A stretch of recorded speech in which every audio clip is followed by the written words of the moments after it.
बच्चों, आज हम नया अध्याय शुरू करने जा रहे हैं जिसका नाम है चुंबक। तो चुंबक जो अध्याय है, जैसा कि नाम से स्पष्ट है, चुंबक की चर्चा करनी है। तो इस अध्याय में जो चुंबक की चर्चा करनी तो पहले चुंबक को हम लोग समझ लेते हैं कि ये चीज़ क्या है, कैसा पदार्थ है ये। तो चुंबक जो होता है, वह ऐसा पदार्थ है जो लौह पदार्थों को अपनी ओर आकर्षित करने का गुण रखता है। यानी बचपन से ही हम लोग चुंबक के साथ खेलते आए हैं, छोटे-छोटे चुंबक हमें बचपन में मिलते थे। उनके साथ बहुत सारे हम लोग कुछ न कुछ प्रयोग करते थे।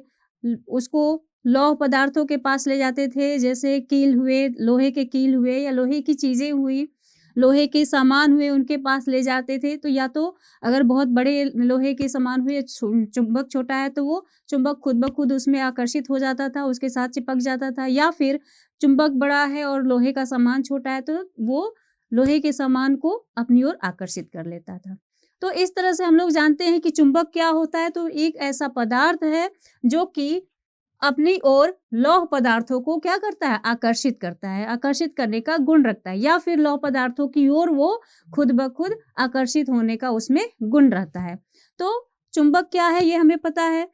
अब चुंबक के इसी गुण के कारण, ये जो गुण हमें दिखता है चुंबक का, इसी गुण के आधार पर कई प्रकार के हमारे उपकरण क्या हैं? संभव हो पाए हैं, जो कि हम लोग दैनिक जीवन में इसका उपयोग करते हैं। यानी जो भी हम लोग दैनिक जीवन में भौतिक उपकरणों का उपयोग करते हैं, उन सभी भौतिक उपकरणों में कहीं न कहीं चुंबक का इस्तेमाल किया जाता है, जिसके कारण जो वो उपकरण है वो हमारे दैनिक जीवन को सुगम्य बनाता है, सुविधाजनक बनाता है। तो चुंबक क्या है, हमारे दैनिक जीवन में किस प्रकार से इसका उपयोग होता है, ये चीज़ें हम लोग समझ रहे हैं। अब हम लोग देखेंगे कि जो चुंबक के भौतिक उपकरण में उनका उपयोग होता है, कैसे वो भौतिक उपकरण हैं, कौन से भौतिक उपकरण हैं जिनमें इनका उपयोग किया जाता है। जैसे कि उदाहरण के लिए हम लोग देख सकते हैं भौतिक उपकरणों में कौन-कौन से भौतिक उपकरण हैं जिनमें चुंबक का हम लोग इस्तेमाल देख रहे हैं। तो टेलीविज़न हुआ, लाउड स्पीकर हुआ, पंखे हुए या फिर मोटर हुए, इन सभी भौतिक भौतिक उपकरणों में चुंबक का कहीं न कहीं इस्तेमाल किया गया है। और इसके अलावे हम लोग देख सकते हैं कि जो हमारा फ्रिज है, तो फ्रिज के दरवाजे जो होते हैं, वो हम लोग जैसे ही फ्रिज के दरवाजे को खोलते हैं, थोड़ी ही दूर पे अगर आता है वो दरवाज़ा, तो वो अपने आप वो दरवाज़ा क्या हो जाता है? आपस में वो क्लोज़ हो जाता है, बंद हो जाता है। तो इसका मतलब ये क्यों होता है? दरवाज़ा, फ्रिज के दरवाजे खुद ब खुद क्यों बंद हो जाते हैं थोड़ी दूरी पर रखने पर?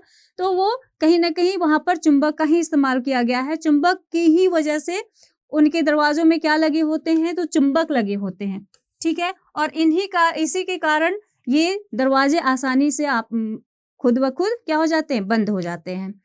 फिर हम लोग देख सकते हैं चुंबक का जो उपयोग किया जाता है कूड़े-कबाड़ के ढेर से लोहे के टुकड़े को निकालना अगर है। कूड़े-कबाड़ हैं, उनमें से लोहे के टुकड़े को छाँटना है या निकालना है, तो वहाँ पर हम लोग किसका उपयोग करते हैं? चुंबक का उपयोग करते हैं, क्योंकि हमें पता है कि चुंबक में ऐसी शक्ति मौजूद होती है, ऐसा गुण मौजूद होता है, जिसके द्वारा लोहे के पदार्थ को वो अपनी ओर आकर्षित करता है। तो चुंबक का उपयोग हम लोग करते हैं कूड़े-कबाड़ से लोहे के टुकड़े को निकालने के लिए। तो चुंबक का प्रयोग हम लोग अपने दैनिक जीवन में बहुत तरीके से करते हैं।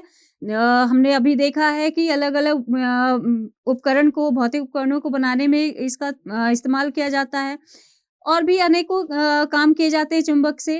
तो ये जो चुंबक है जिसकी चर्चा हम लोग करने जा रहे हैं अपने इस अध्याय में, चुंबक के बारे में क्या जानकारी लेनी है, किन-किन बातों को समझना है, वो हम लोग देखेंगे। तो इस अध्याय में हम लोग चर्चा करने जा रहे हैं कि सबसे पहले जो चुंबक है उसके बारे में, उसके इतिहास को समझेंगे कि ये चुंबक जो है वो आया कहाँ से?